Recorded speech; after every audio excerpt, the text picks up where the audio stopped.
আমি কি বলে যাইব, কি বলিব যশোদারে।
সকালে গোবিন্দ গোপাল আমার জলে ঝাড়ে দিয়েছে, আমি বড় আনন্দ করে নিয়ে এসেছিলাম, দায়িত্ব করে নিয়ে এসেছি। মাকে বলেছি, মা গো তুমি পাঠিয়ে দাও, বলাই দাদা না গেলেও কোনো ব্যাপার নেই, আমি তোমার কাঁধাকে দেখে রাখবো।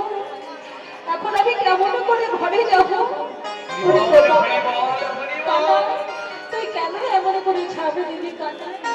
তাই সকালে বলছে, শোন সখা, তোরা এক কাজ কর, তোরা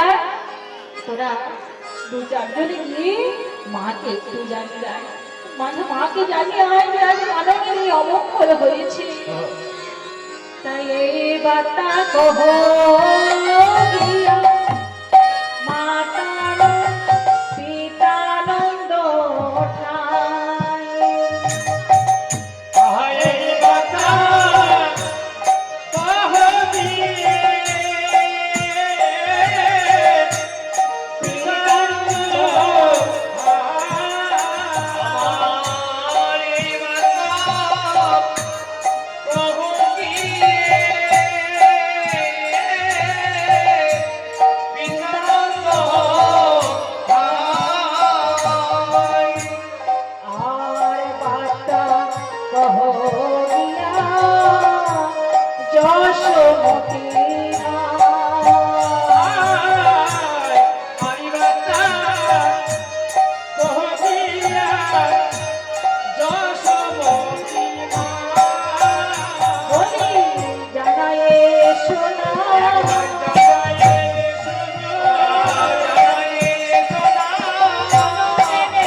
বাবা মাকে খবর দিয়ে আস, আমরা তো গোপালকে তুলতে পারবো না, যদি বাবা মা এসে কোনো ব্যবস্থা করতে পারে।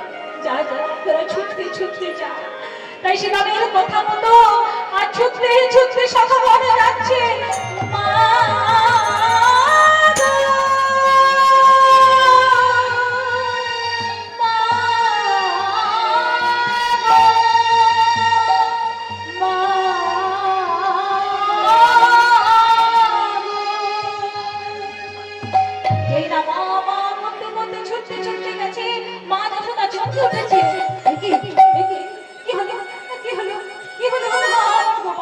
গোপাল কোথায়? তোরা কেন এখানে এলি? আমার গোপাল কোথায়? আমার মনে সংকেত হয়েছে বাবা, আজ বৃন্দাবনে গোবিন্দ আমার কালীয় নাম দমন করছে, আর বৃন্দাবনে আকাশে বাতাসে আজ রক্ত ঝরে পড়ছে। বৃন্দাবনের মাটিতে আকাশে বাতাসে কালো মেঘ দেখা যাচ্ছে।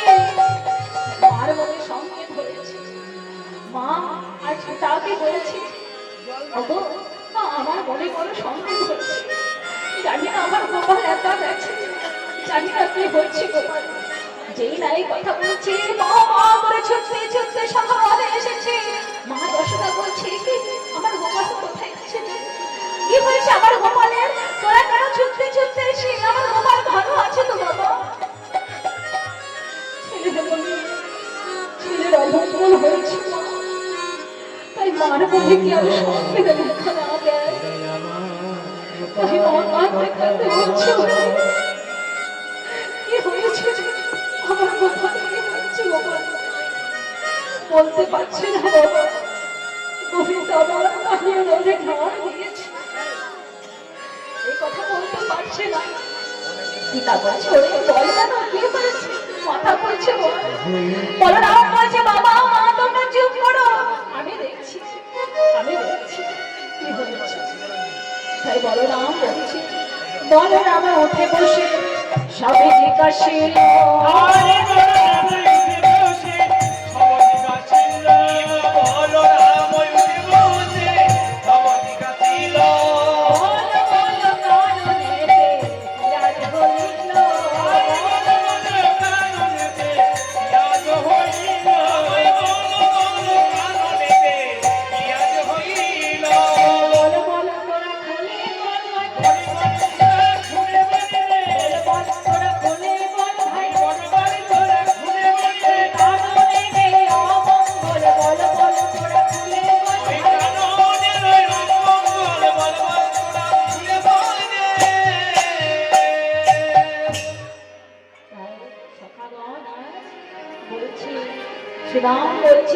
সুদাম বলছে জানো দাদা তুমি যেই দিকে যেতে দাও না, ওই কালিয়া দহের তিনি আমাদেরকে খানায় নিয়ে গেছিল।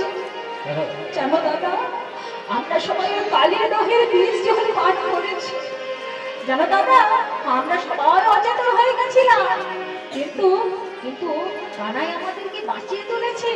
কিন্তু কি হয়েছে জানো দাদা, কিন্তু দাদা কানাই আমাদেরকে বাঁচিয়ে তুলতে কি হবে? কানাই আমাদেরকে বাঁচিয়ে তুলে কানাই ওই কালিয়া দহের বীজ জলে ঝাঁপে দিয়েছে দাদা।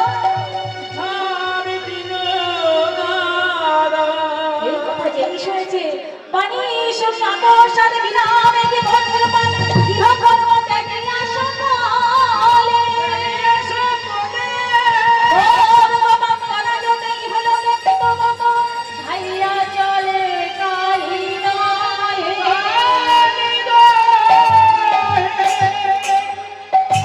যেই নাই কথা শুনেছি বাবা ছুটতে ছুটতে সময় চলেছে কালী রহের দিকে, ছুটতে ছুটতে যাচ্ছে মা যশোদা, ছুটতে ছুটতে যাচ্ছে রোহিণী মা, ছুটতে ছুটতে যাচ্ছে। সেখানে গিয়ে আর পিতা দেখছে রামের দিকে তাকিয়ে আছে, বলরামের দিকে।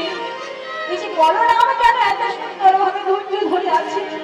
তাহলে হয়তো আমার গোপালের কিছু হয়নি, কারণ তারা তো একই আত্মা দুই দেহ। যদি আর গোপালের কিছু হতো তাহলে বলাই না নাচ ভালো থাকতে পারতো না। এই ভেবে মনকে সান্ত্বনা দিচ্ছে পিতা। আর মহা যশোদা সেখানে গিয়ে একদম অচেতন হয়ে যাচ্ছে, অচেতন হয়ে গিয়ে স্বপ্ন দেখছে, আবার চেতনে ফিরে গিয়ে হা কৃষ্ণ গোবিন্দ বলে হরি বল হরি বল হরি বল হরি বল হরি বল।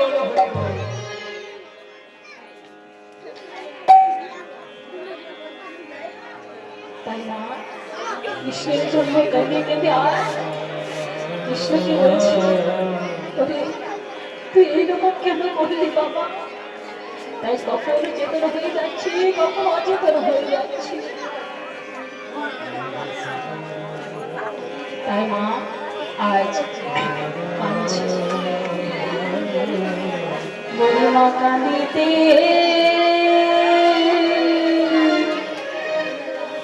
লাগে,